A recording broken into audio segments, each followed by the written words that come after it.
Wonderful. I am talking with you today from San Francisco, and I'm on my balcony. So if there's a time when I'm not audible, or if it's distracting, just let me know because I can move inside. But I'm just trying to take advantage of virtual space and talk with you from a place that's comfortable. So anyway, glad you're here. The reason why I love to do these conversations around listening is that I think that listening is easily half, if not more, of the equation around visual practice. And I think that visual practice certainly privileges the visual, but without the listening part, I think that we're really just doing some creative drawing. And so I think that one of the reasons why I want to talk about listening is that I think that it makes graphic facilitation, visual practice, graphic recording, visual scribing, whatever you want to call it, it makes us what we are.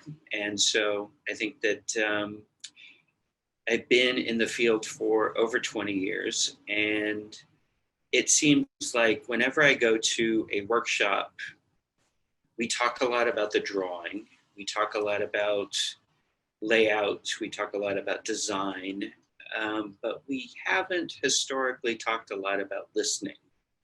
And I think that it is in part because it's harder to develop a pedagogy around listening because we listen in different ways. But then also, I think that we put the visual forward because it's the most accessible. We can actually see something, we can touch it, we can look at it, we can readily identify it, whereas the listening feels a little bit more amorphous. So over the next couple of hours, I'd like to create a little bit of a language around listening so that we can identify it for ourselves, but also identify it as a community. If you'll indulge me, I do have a dreaded PowerPoint slide deck, so I'm going to share that here for a moment and expose you to it.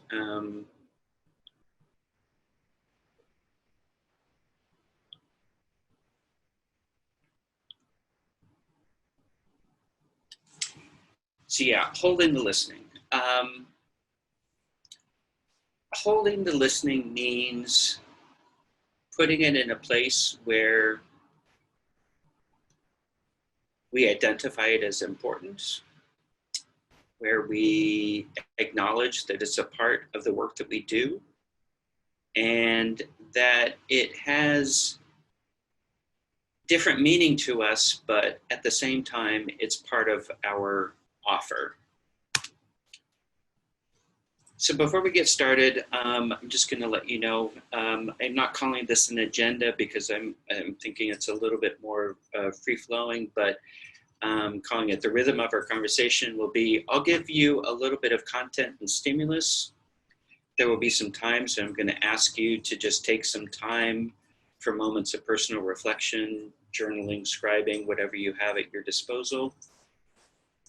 We are going to be doing some breakout sessions, and I'm going to keep them intentionally small, maybe 2 to 3 persons per breakout, just so that we can have maximal interaction.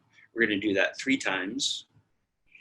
And then there will be plenty of time for open forum and comments. And as Brian said, if you do have a comment or question, feel free to put it in the chat.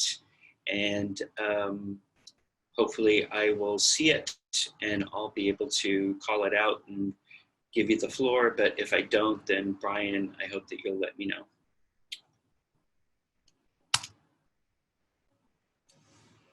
So yes, we tend to lead with the visual offer of our work. And again, it's not surprising because it's more tangible, it's more visible, arguably because of some of the brilliant people in our field. It's dazzling, it's impressive. People are doing some really fantastic work visually. But what's the listening offer? What's the listening offer of our visual practice? And how do we put that out there in an intentional and a prominent way so that we can talk about our work not only as something that is compelling visually, but that's compelling as a listening offer. I chose this image when I was designing this workshop because I just thought it was so rich. You have this woman who is in some beautiful landscape, and she's making her way up some stone steps, and she has a backpack on her back, and she has a little bag on the front. And I love this image because it reminds me of what we carry with us as listeners, and also what we have access to when we put our listening out into the world. So when we think of ourselves as listeners, how do we think of ourselves as holding the listening, but also how do we really think of ourselves as listeners? And throughout this 2 hours together, I just really encourage you to come back to that question of how do you hold listening in your work? And how do you think of yourselves as a listener, not just an illustrator, a designer, a graphic recorder, or graphic facilitator?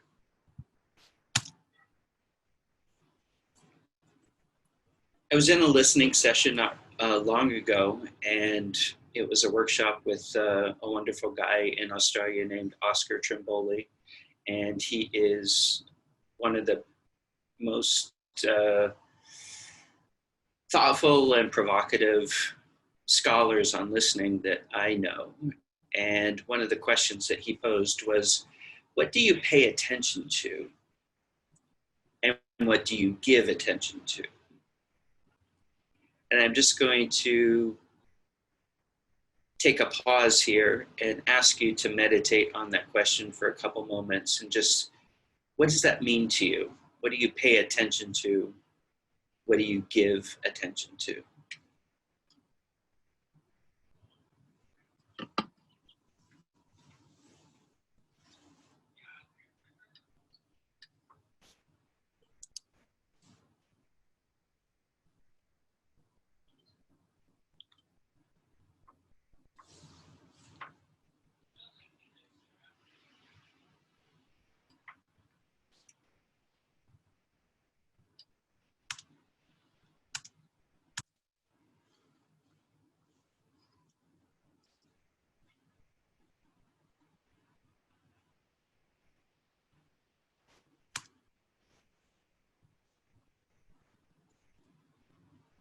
What do you think the difference is between paying attention and giving attention?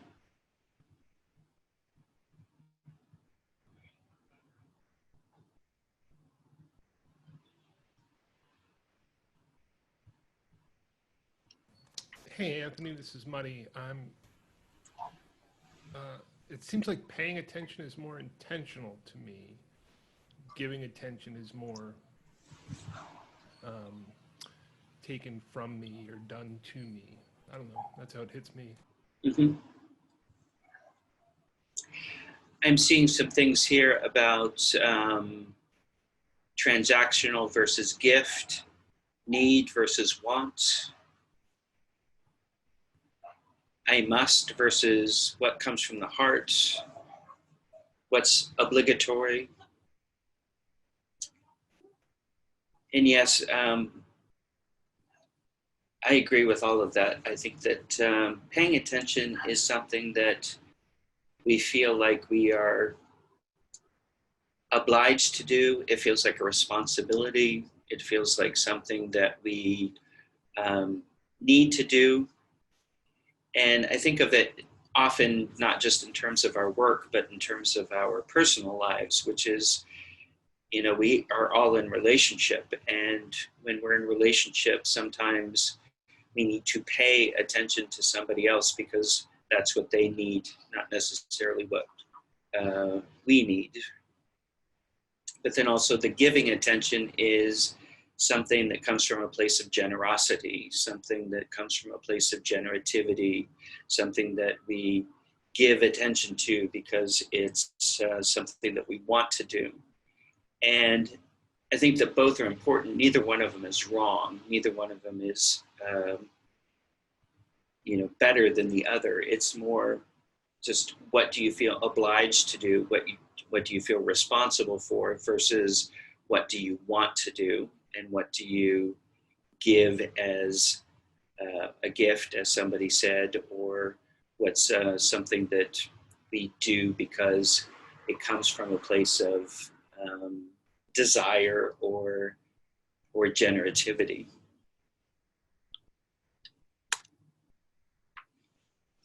And how does it affect your listening if you pay attention to something versus giving attention? Think about a time when you were working with a client in a work setting. What were you paying attention to and what were you giving attention to?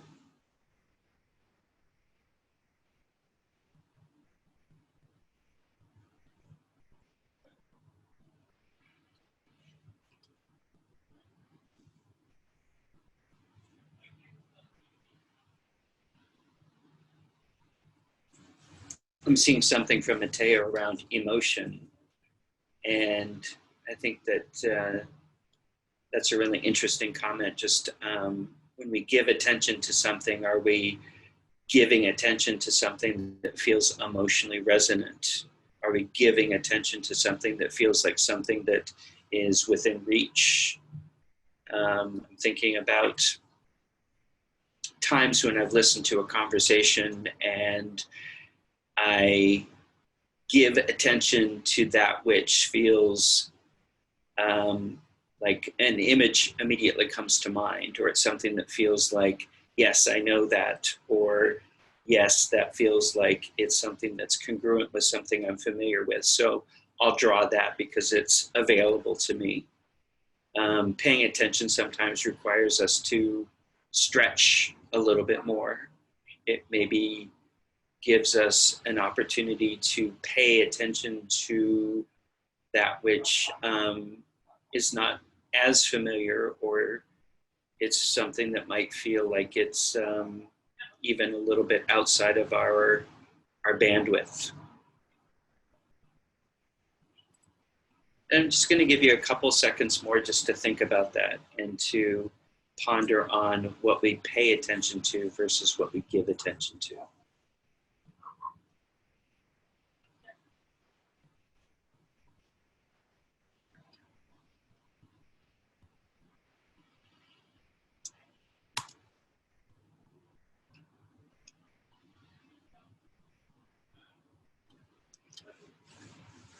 So here's some assumptions.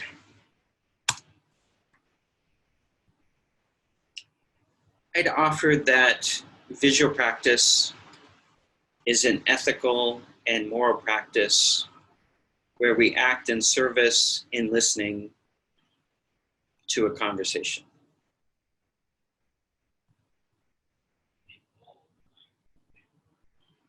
And I use the word ethics and morals intentionally because I want to underscore how potentially useful and potentially impactful the listening might be when we act in service.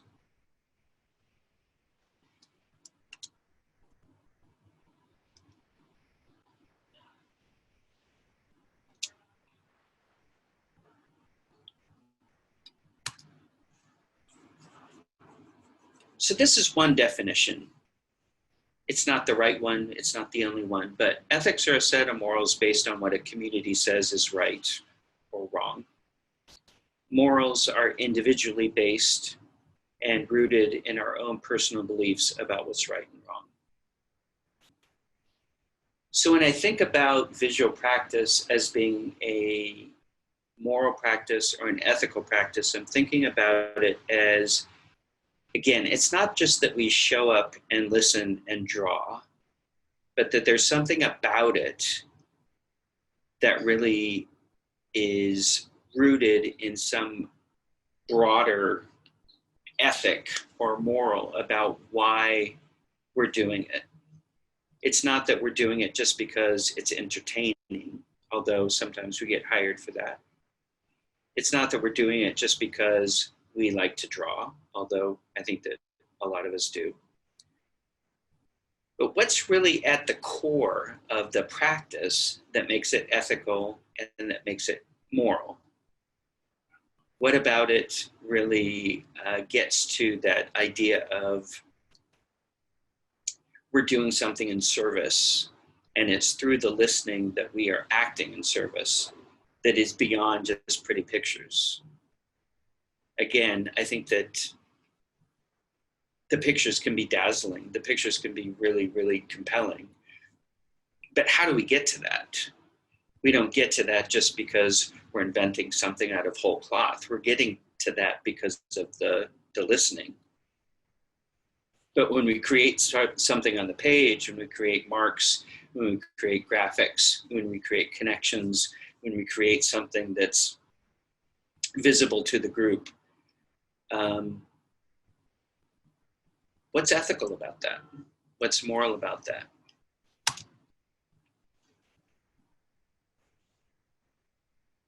This is going to be our first chance to interact with each other. And whether you write this down on your iPad or in your journal or whatever, just maybe you take a screenshot. Take a look at these questions. What I'd like to do is I'd like to take just 10 minutes, and we're going to get into groups of 10, or not 10, 2 or 3. And I'd like you to just discuss with the other person or people that you're with, what are your personal morals around listening? When you go into a job, what morals do you bring with you when you think about what your purpose is and what your values are? And how do these morals match with your perception about the ethics in our field? Finally, what's the right relationship? And right relationship is something that I hear time and time again coming up in conversations about social justice. That right relationship where we are acting in service, but we're also aware of the morals and ethics that we're bringing into a conversation. But how would you describe that right relationship between who you are as a visual practitioner and as a listener with the conversation of the storyteller in which or with whom you work? Are there any questions before we go into our first breakout?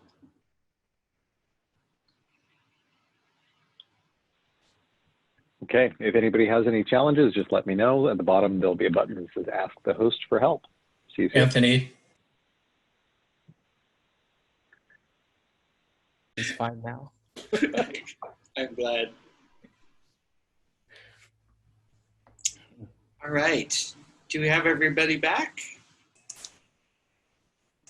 All right, Anthony, what are the answers? That was like a 2-hour discussion in not enough time. I will admit I did not buy the book, so I need to know the answers. Oh boy. Okay, so tell me. I'm going to get out of screen share for a moment and tell me a little bit about some of the highlights of what you talked about. Can I go ahead? We talked a little bit about the idea of whether we agree with what's being said or whether we find ourselves like an attorney, regardless of guilt or innocence, responsible to draw or represent visually verbatim what is being presented, and each of us recognize that we've had an, you know, sort of a time when that was necessary. And I wanted to bring up, you know, Trent said he didn't read the book, but he did draw the book. And I think that's probably a pretty good example of this, having to represent something controversial in a real clear and sort of balanced way, fair and balanced, in a fair and balanced way. Yeah. Anyway, that was an interesting conversation, and maybe not enough time to get it all out. Mm-hmm. Something I wanted to bring forward, I had the privilege of being in one of the breakouts. Two of the words that I heard come up more than once were fidelity and service. And I think that those are interesting to me, because I think fidelity means that you are being faithful to the content that comes up, but you are interpreting it in the best way that you know how. And then also service is recognizing that there's a conversation that's happening outside yourself, and that you are doing something to illuminate, elevate, document, capture, whatever word you choose, to bring that conversation into being in a different way. So that's one thing that I heard. But again, wanted to open the floor to the rest of you to talk about some of the things that came up for you.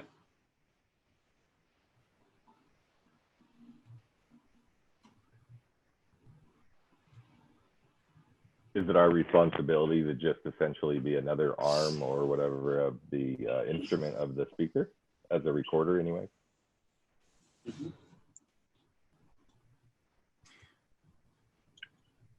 It's an interesting thought. In our group, one conversation we had was whether we have what our role is in co-creation with the group. So, you know, with the group, lined, I guess it's stark, but lined up against exactly what you said, being an arm or being a scribe. So where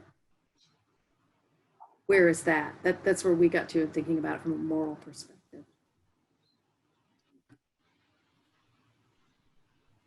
Do you feel that as a collective group, we have an ethic around this? Is there something, that was a question Brian had.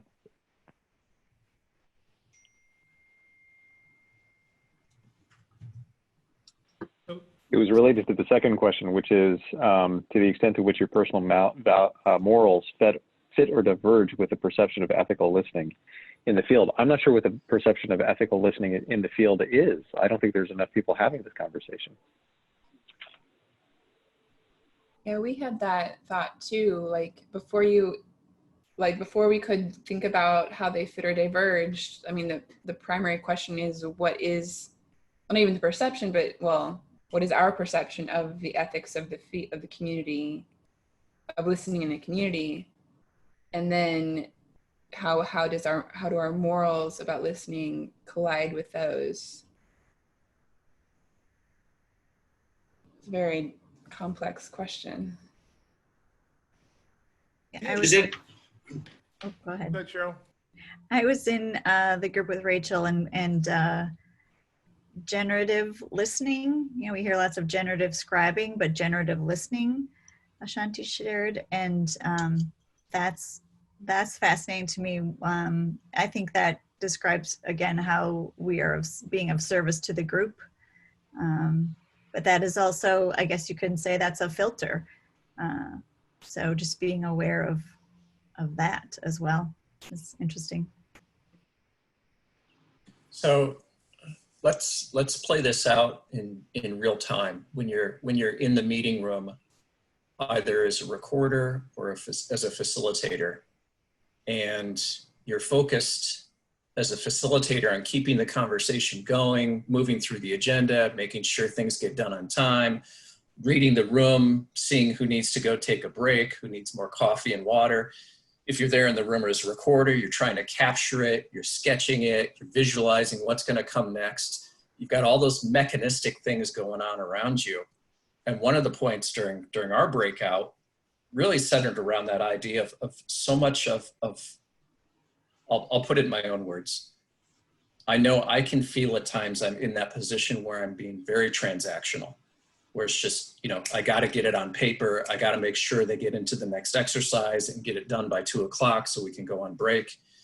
And so the tricky part, I guess I'm taking away from my group conversation and our earlier opening conversation is how to almost apply both sides to almost have a 2-brain type of approach.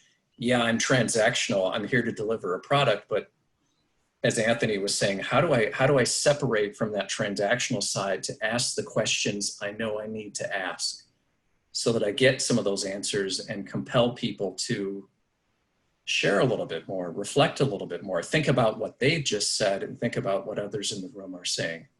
You know, it's tough to balance both.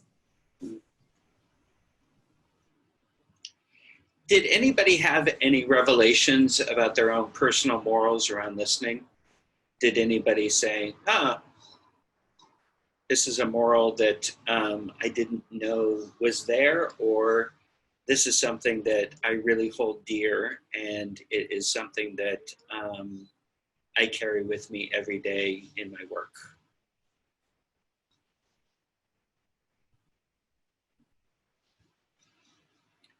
Muddy, I see your hand, but go ahead. Yeah, it's emerging as an aha, and I haven't, I'm letting it circle around, but this idea of,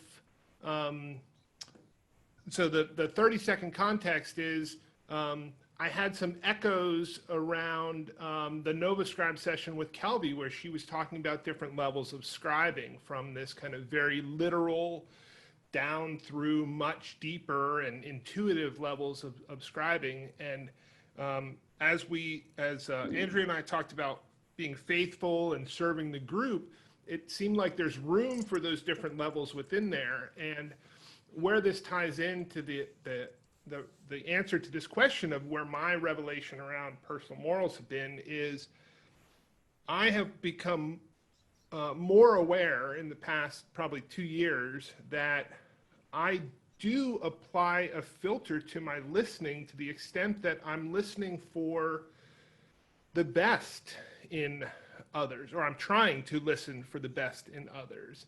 And even, and I think that I've always had this optimistic bent, and when people are coming to me with an issue, I naturally think of the positive things that can come from that, and I'm seeing how that applies as I listen in groups. But the aha moment is that I think I'm okay with that. I think as I mature in my practice, I'm okay with my role is, or letting my role, as long as it's okay in that relationship with the group and it's not something that is counter and it's still in service and all those things. But I feel like it's part of what my clients value, is the things that I'm listening for, picking up on, are kind of more vibrating, more positive, or I don't have the words for it, but that's the aha moment, that I feel like I'm becoming okay with that as I mature.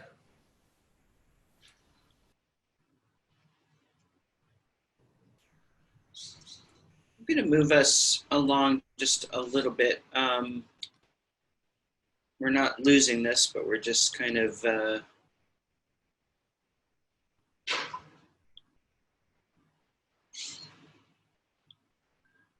building up what we've already done. Hold on just a second. I'm going to go back to screen share.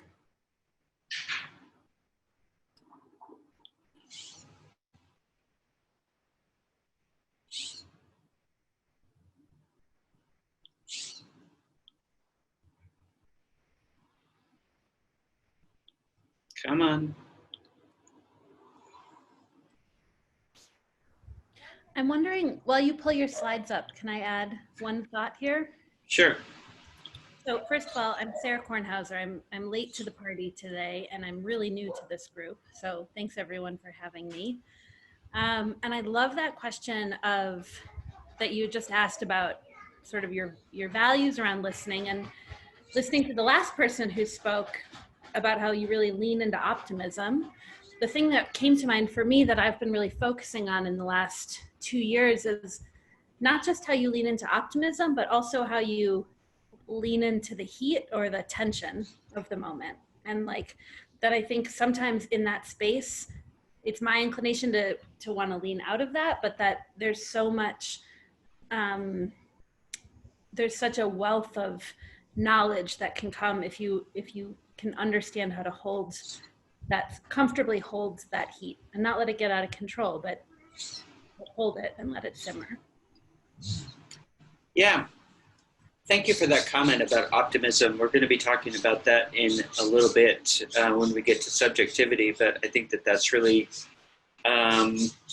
something that seems to come up again and again is in our subjectivity as listeners. I think that we have a bias toward positivity, and so I'd like to poke at that a little bit later. So thanks for bringing it up.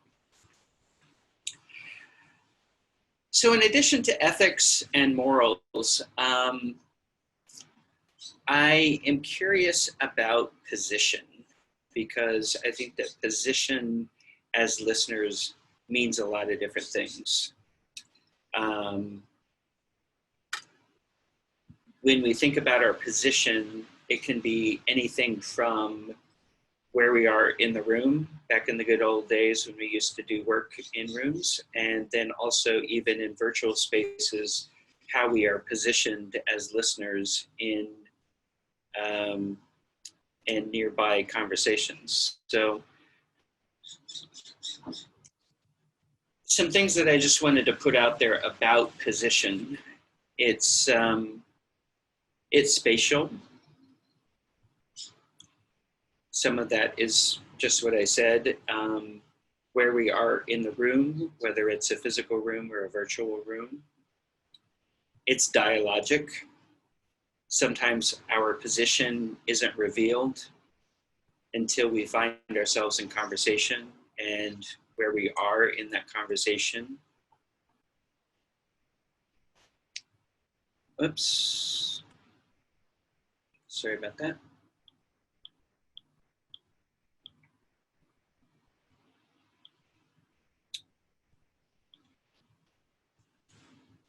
It's about identity, the ones that we determine for ourselves and ones that are ascribed to us. It's about privilege and status. And it's about both intention and impact. And so when we're positioned, we have a bunch of different things that are going on that are not just about where we are in the conversation, but also what are the ways in which we bring our position in the world, in our communities, in our histories. How do we bring all of that to bear in the ways that we listen? I've been doing some research about listening over the last 5 years, and it's given me such valuable information about what listening looks like and how it's embodied in different ways. And one of the things that I've been so curious about in my own listening is about acoustics. And acoustics tends to conjure up images about hearing, listening as being just what comes in through our ears. But I'd invite you to think about acoustics as being something that is much more comprehensive. It's about the environment for sure. And I think that we've all been in situations where we've been asked to do graphic recording in places that we couldn't hear well, or the participants were far away from us, and sometimes the room was a hotel ballroom and it swallowed up all the sound. So that's one form of acoustics, but there's also psychoacoustics, which is a whole scientific field, which is about how our brain processes what we hear. And so there are different, I don't know what we would call them. Sometimes we have psychoacoustical deafness, where it's not necessarily a problem with our ears, but it's a way in which our brain processes what we hear. I think there's both historical and futures acoustics. What are the histories that we bring with us in our position? And also, in our position, how do we see the future? I think that people have different views of the future based on our past experiences, and we also have futures acoustics based on pessimism, optimism, dystopia, utopia. Some of that is based on our identities. Sometimes we have acoustics based on our purpose. For example, you might be in a situation where your purpose is to be the entertainment. And I don't really like those kinds of gigs, but I think that a lot of us have been in situations where our purpose has been defined as being something more ornamental rather than contextual or finding deeper meaning. And then also, what are our spiritual acoustics?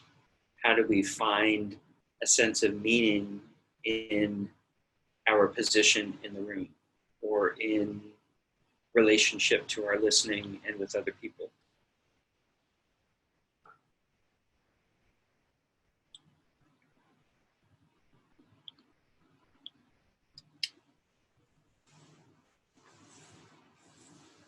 So I'm going to give you a couple of three different examples of position. And in each case, I'd like you to think about where you've been in the past, where you've experienced these. Sometimes we're listening nearby. And again, I'd invite you to think about a time where maybe you were in a hotel ballroom and you were the little person over in the corner and there were 500 people there and there was a speaker and you might have been doing your best to document the conversation at hand, but you weren't necessarily connected to the conversation. You were listening nearby and you were faithful, but you weren't connected. Sometimes I think that what we do as graphic facilitators or visual practitioners is it's based on a true story. It's something that you're hearing, but when you're listening nearby, you're maybe just taking bits and pieces of a conversation and cobbling it together in terms of a picture that's more inside your head.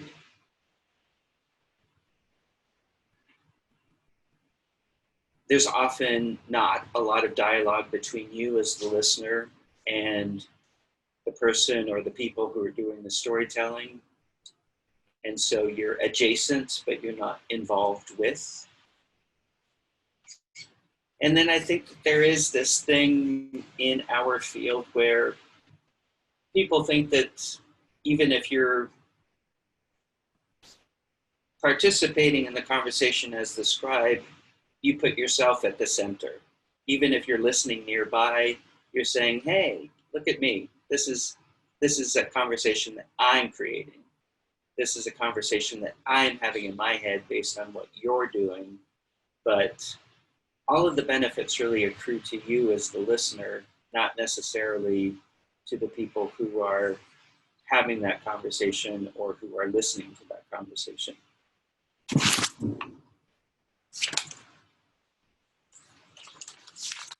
It's another kind of position, which is listening to. And listening to is probably where I find myself a lot of the time. I mean, definitely when I first started doing this work, but even now, I think that listening to is, that conversation that you have with clients before the actual gig. And you say, what do you want me to listen for? And they say, well, listen for everything. We just want you to listen. Listen for everything that comes up. And I'm not saying that this is negative, because it's not. I think that there's something that's useful about just really scanning broadly to figure out what's the conversation at hand, how do you listen for the data that comes up, which is useful content, and then also how do you listen for this content that's mostly more data delivery and exposition. It's more descriptive, and a lot of the time that's what you're doing is listening for data and listening for description. But that's a little different than listening with. And the listening with, you're also listening for data as content, but you're also listening for the mission, the values, the emotions that guide that conversation. You have a good sense of what do the people here really want to get out of this conversation? What are the values that drive this conversation? Also, what are the in-between spaces between the data? Because sometimes people say things that are points of exposition or description, but then they might say something that gives you an idea about how they feel about this. What do they feel about it in addition to what they think about it? Sometimes I listen with in a way that incorporates hearing and sensing, as well as my own stories that I'm putting up on this conversation, the ways that I infuse my own subjectivity into this conversation, and having an idea that, if I'm empathic in my listening, I am trying to figure out what's the meaning here in addition to what's the content. And a lot of times this only happens if we're having a collaborative relationship with the storytellers as well as the people who are leading the conversation. I think of the listening with as not being the fly on the wall, and it's certainly not objective, because I think that when we're objective, we're saying there is some kind of omniscient truth.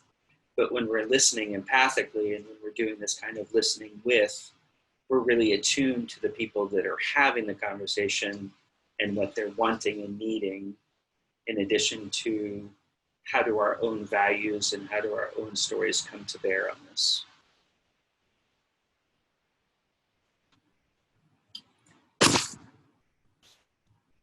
I'd like to give us some space to talk about this in small groups again.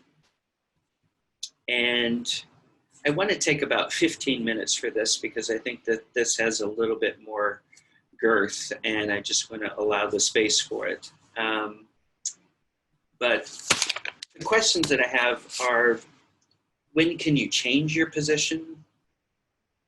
Are you willing to do that? Also, one that's not on here is just, how do you think of your position? And what is on here is, how do we assess our position? And again, think of yourself not only spatially, but think of yourself historically. Think of yourselves in terms of the communities in which you belong. Think of yourself in relationship to the people that you're listening to. And then these days, I think it's more and more important to think about, in virtual environments, what does position mean? Because we don't always have those same cues of relationship when we're in virtual space as we do when we're in physical space. So how do you think about your position when you're in virtual space, and how do you make those connections when you're in virtual space? Is there any question or confusion before we go into breakouts?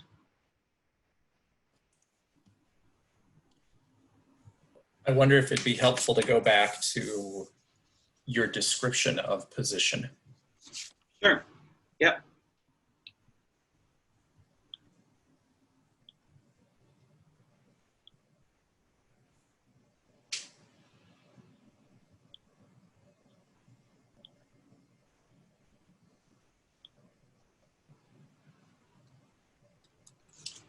So spatial, dialogic, values and purpose, identity, privilege and status, and intention and impact.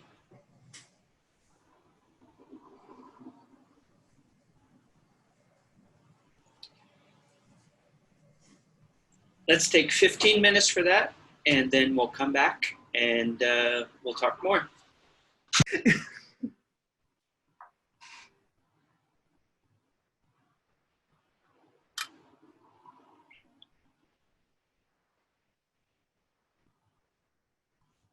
Welcome back. I see from Carla that these were hard questions.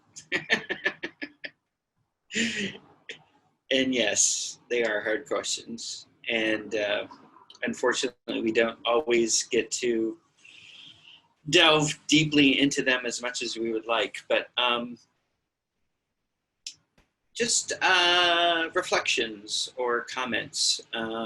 What made them hard, and what did you find out from the difficulty of addressing them?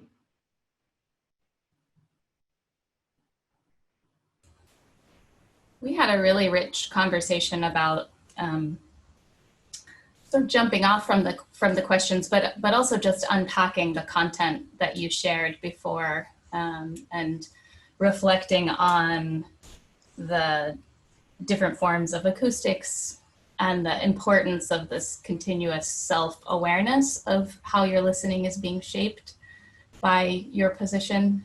And the Janelle said that awareness of position really is an ethical imperative because of the influence that you have as the scribe, the impact that your drawing may have moving forward as a record of the event.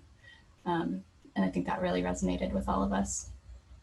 Carrie, can you say that again, Carrie? I'm sorry.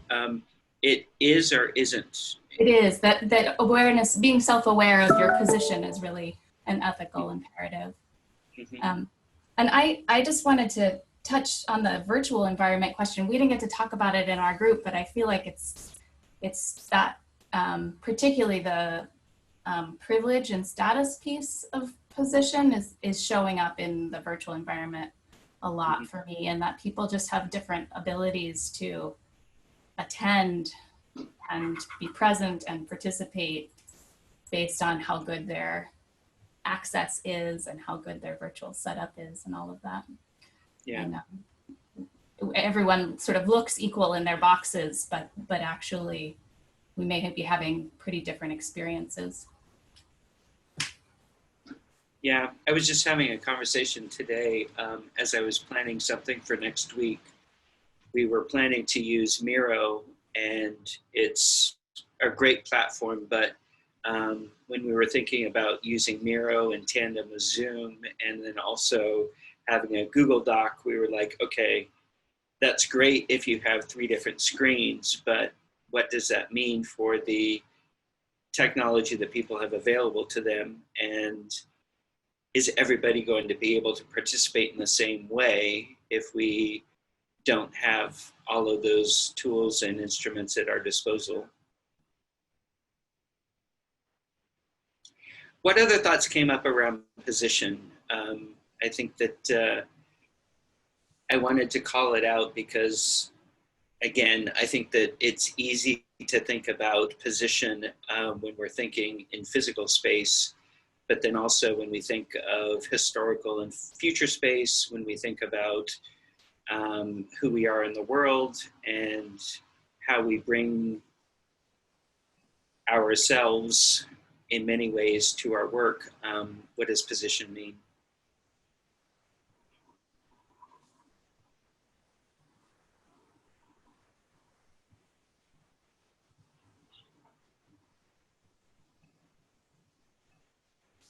Anthony?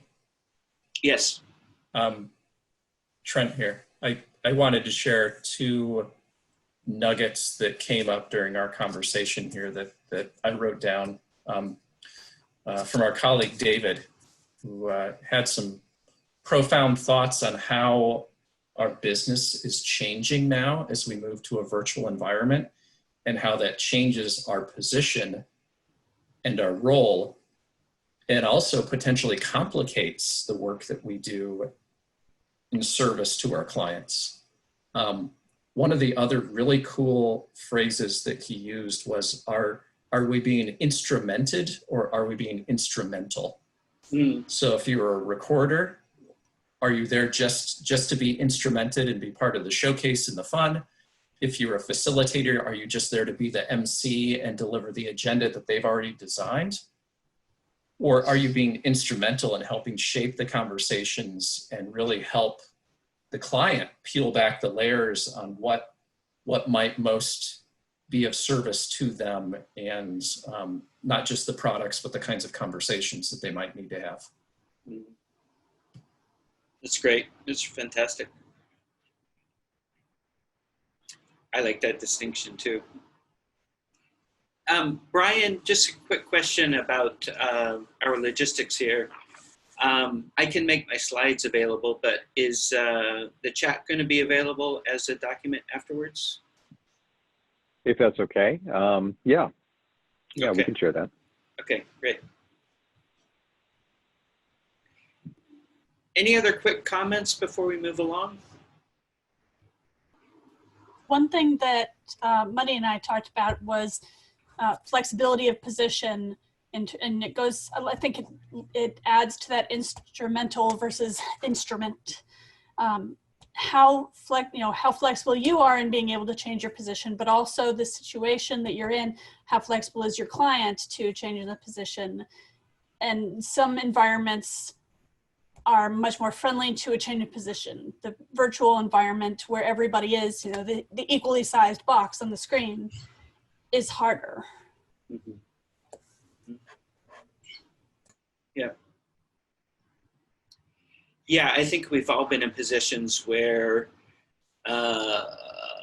more recently it's like, okay, we're using Microsoft Teams, but it doesn't pair well with Procreate, so what do we do about that? But then also, if we're in a room that's somewhat awkward, what flexibility do we have with our physical position to do what we want to do, but then also how do we have agency to change that, adapt that, and make it so that it's useful.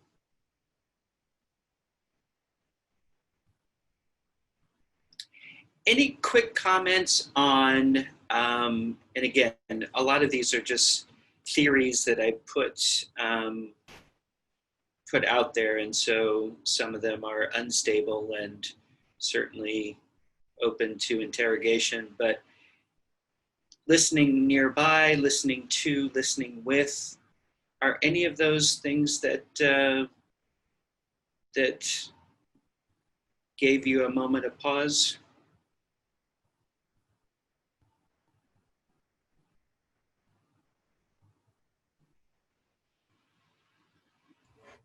I really think when most people start out in this, they really start out in that listening nearby space. Until they've sat through some of them and really connected with some of what they're doing, I think it is just I'm capturing what's going on around me. I think Rachel said something about, eavesdropping with consent. Mm-hmm. Mm-hmm. Yeah, we had a really interesting conversation, I think, I found it interesting in our group about the eavesdropping and how that has changed, and like the negative or positive connotations. But in this way, I feel like sometimes, I think I've heard a joke, like we're professional eavesdroppers, capturing things. And then moving that into a virtual space, like I don't know, just it changes the dynamic of, if you're in a larger room where, you have the breakouts, but you can still hear the energy and like conversations you can merge, and there's different dynamics there. Like all of that has changed with the containers that are available now. And so it's harder to, like, if you're scribing or capturing a conversation, like you either have to, like, you hop between rooms or you just don't capture the breakouts. I don't know, just that is a different thing that's changed. Mm-hmm.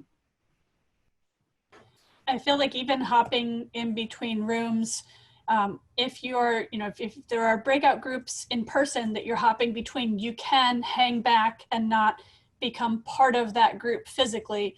Whereas in the breakout rooms, everybody's announced, everybody appears on the screen. So being able to just quietly pass by and hear what's going on isn't nearly as possible.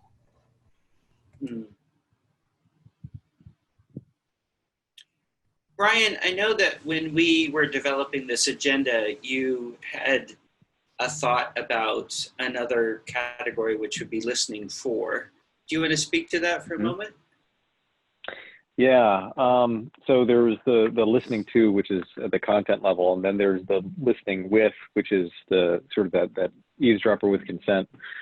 Sometimes I find myself listening for, and that's because I entered into this as a facilitator.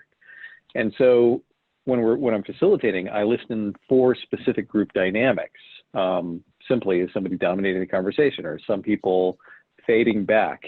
I'm also listening for power dynamics. I'm listening for moves. I'm listening for opposes. I'm listening for bystands. Some of you that know the model that I'm talking about will recognize this.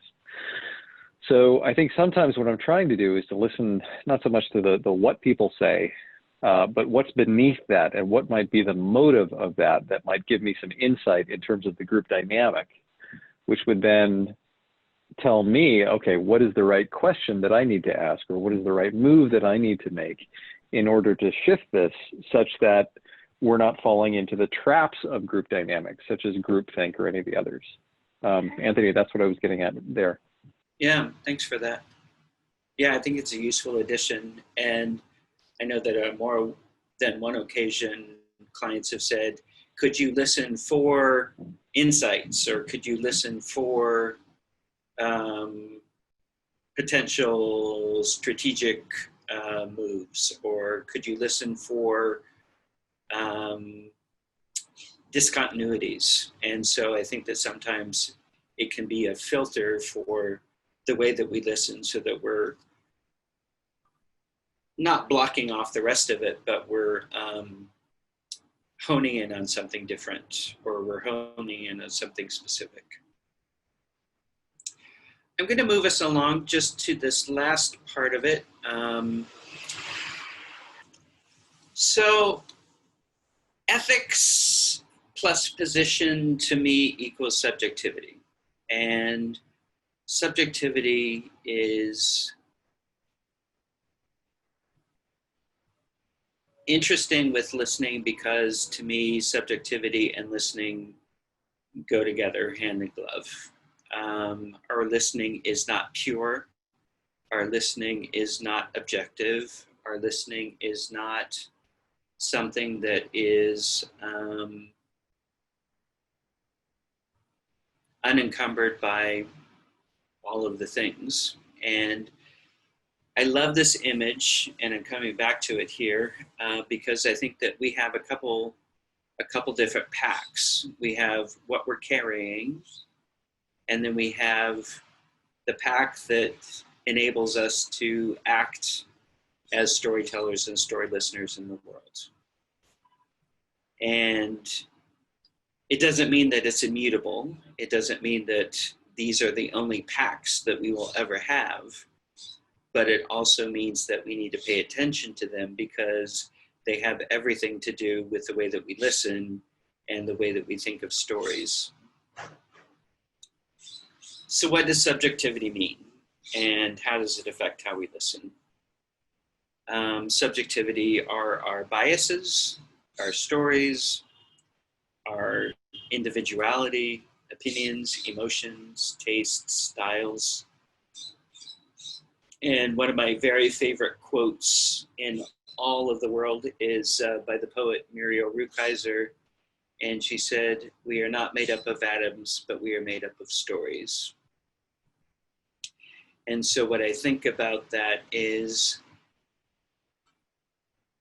yes, of course, we're made up of physical things like, cells and atoms and organs and all of that. But at the same time, when we think of being made up of stories, they're imbued with history, they're imbued with experience, and our stories are shaped by our histories, legacies, experiences, mistakes, traumas, rewards, and relationships. And so all of that comes to being, and sometimes people think that I'm being over dramatic about it, but when you think of the times when you're at the wall, or the times when you're at your screen, or the times when you're in front of the group, pretty much the way that you interpret the conversation is based on your own personal experiences. And so how do you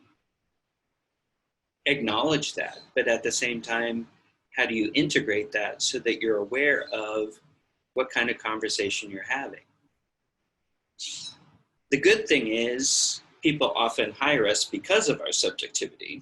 They say, hey, Trent, I like how you listen, so I'm going to hire you because you are somebody whose subjectivity I really appreciate and like. And I think that that can be a good thing. I think that there are also experiences that I've had where I was completely the wrong person for that work. There were times when I was in the room with people and I was scribing, and at some point I was like, I can hear the conversation that's happening, but I'm not sure I can listen in the way that it needs to happen. Let me just say that again. I think that there are times when we can hear the conversation that's happening, but are we the right listener? And does our listening allow us to participate in that ethically and morally in the way that it needs to happen? Or are we just, maybe we were hired because our stuff looked nice, or maybe somebody referred us, or maybe somebody said, hey, Anthony is a graphic recorder, he lives in San Francisco, your meeting is in Oakland, that's close by, maybe you should hire him. But our subjectivity definitely has an impact on the way that we listen.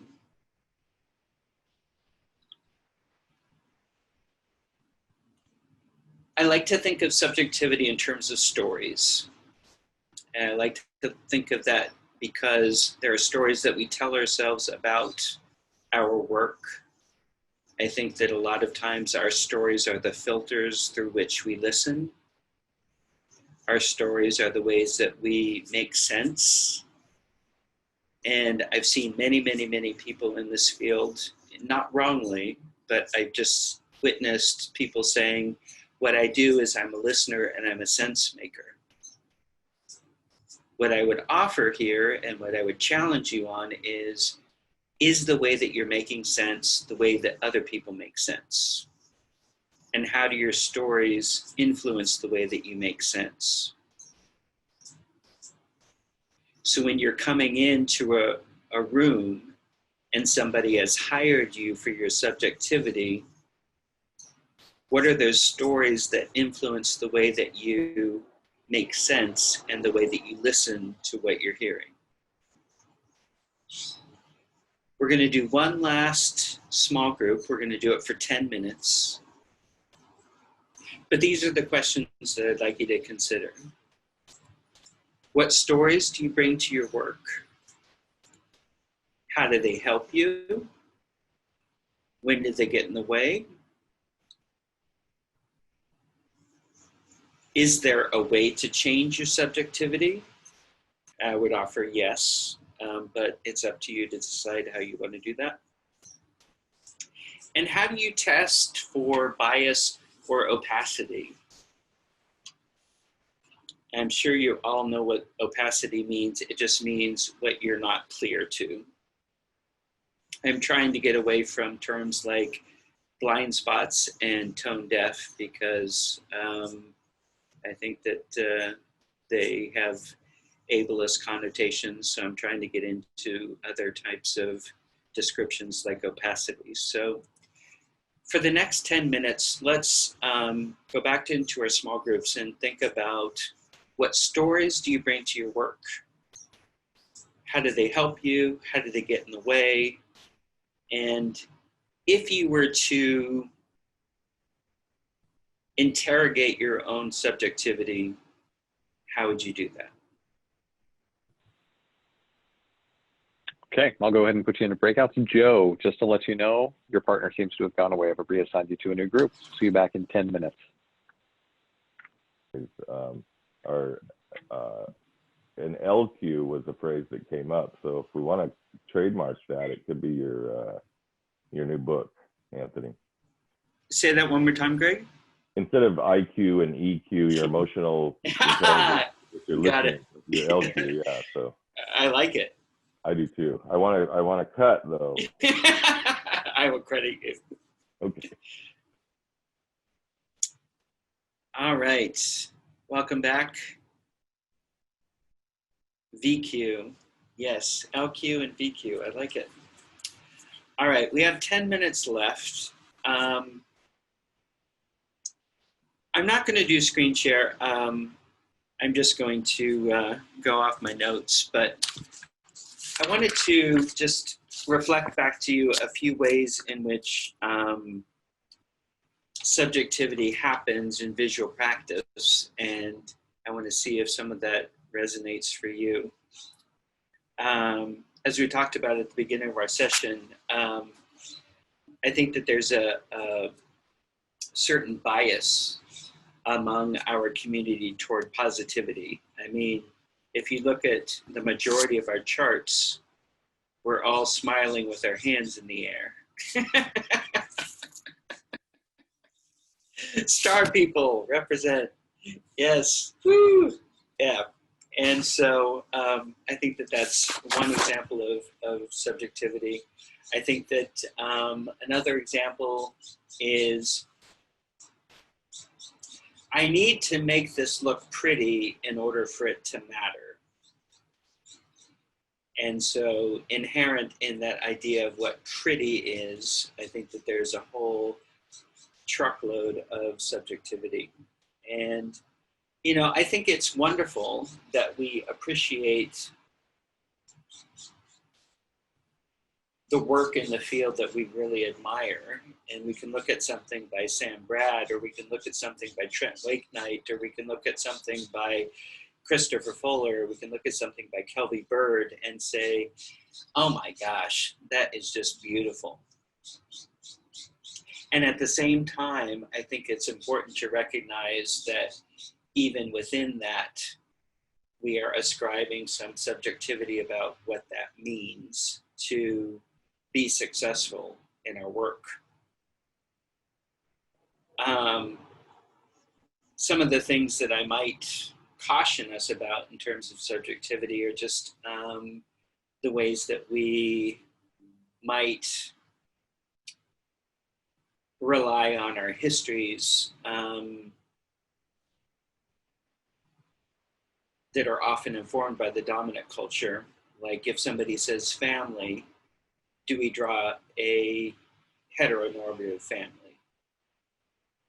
Do our charts tend to reflect characters that are all white and all male?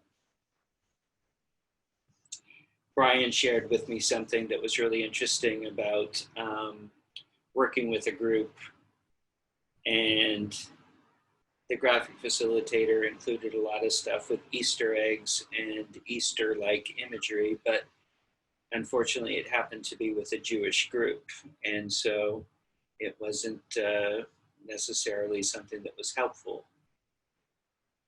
Do we lack geographic accuracy and literacy? Are we always drawing the United States front and center and just drawing blobs for everything else? And so these are very basic examples about subjectivity and ways in which we can poke at it. But then also, who says that we have to draw on 4 feet by 8 feet charts?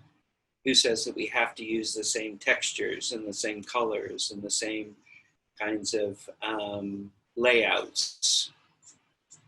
is it possible to do something that is a text-rich graphic that is still considered visual practice? I think that sometimes, I know that I've been in this situation too, where I've done something that was very text dense, and the client had said, oh, we thought you were going to do more graphics. And my subjectivity was, I thought you wanted me to really capture your words. And so anyway, we could go on many hours with different examples about how that plays out, but subjectivity is just fundamentally about what stories do you bring to your work, and what stories do you tell yourself, what stories do you tell about your practice that inform the way that you work with clients and the way that you also act as a listener in the world. So for the last 5 minutes that we have here, I just want to open it up. We can bring in comments from your conversations about subjectivity. We can do something that's a little bit more high level about summary. But I just want to open the space so that people have a chance to comment, question, or critique any of the things that we've been talking about thus far. I love this stuff. I could talk about this for another 2 hours, but I recognize that we have time limits. So for our next 5 minutes, what do people want to put out there? One thing that I always say is that I feel like I always get more out of it than I put into it when I do work. And I think that's clearly just a direct result of what you're talking about, and being a good listener and making sure that you're taking in, you know, what's there, what's not there, and, you know, sort of the environment, the dynamics, everything. And hopefully that makes you a good communicator as well when you're graphically doing so. But I think the learning process, I benefit, you know, because I'm a good listener, or when I am, in that I'm taking, you know, it's like being well read, I guess, in a way. But I always feel I get more out of these jobs than I put into them. Mm-hmm. Just on that point, Greg, what has your experience been like where you get something and you're able to integrate it and say, oh, I'm a different person at the end of this meeting than I was at the beginning? I'd say the biggest example of that is inspiration. Oftentimes when I'm inspired by something that a group is doing, an organization, you know, even trying to accomplish, I may just be inspired by their interpersonal relationships improving as a board, you know, that's struggling with something or whatever. You know, I've been in a lot of dynamics, but I think that it comes through in my drawing, you know. And I think if there's hope, or if there's discouragement, or, you know, you can, those are things that aren't clearly articulated, but I think by being willing to go with the flow and understand, you know, on whatever deep level that you can, that you you see things from a different way. Now, I don't know if I want to go say I was in this situation and suddenly I got an aha moment and I you know, I stopped eating meat or something, but I think that that's the idea, is that I'd be willing to immerse myself intellectually as much as I can in the space, and I come away knowing more about myself and about that topic as a result. And hopefully it comes through. Like I said, inspiration seems to be the thing that would most likely show up. You'd see inspiring in the drawing. Right. I mean, I think that something I've seen in your work is that you have really embraced the whole knowledge wall concept. And so I think that that's a particular subjectivity about storytelling where you've used it, but that at the same time, you've also really made it part of your signature about the way that you capture and display knowledge in the world. And so I think that that's a great example of texture and surface as subjectivity that I think is really interesting. Thanks. And it's funny because I've always wished my stuff looked more like yours, or or everybody else's really. But I think it is important, that you just do what you do and be yourself. But I don't know. Again, this is great. We've had some really good conversations around to what degree it's appropriate to do that, and where, to what degree you can have, take liberty with things. But it's all very good stuff. Very good stuff. Yeah. Thank you. Yeah. Any last comment? I think we can have one or two, and then I think we probably need to end. But anything that anybody wants to bring forward before we end here? So I would share my gratitude. This was a really unusual workshop for me in that I felt a little bit like a roller coaster. At times I was like down on myself and other times up on myself. And so I'm taking away this, what would it look like to expand? So rather than making this a statement, I'm making it a question. What would it look like to expand all different ways? Adding my listening as one of the core values I'm bringing, how I'm listening, what I'm giving attention to, and being willing to change my position when needed. So thank you. Thank you. Brian, do you have a benediction for us? Do I have a benediction? I love it. Thank you, Anthony. All right, so a little bit of housekeeping. I will do some light video editing on this. Thank you so much, everybody, for attending.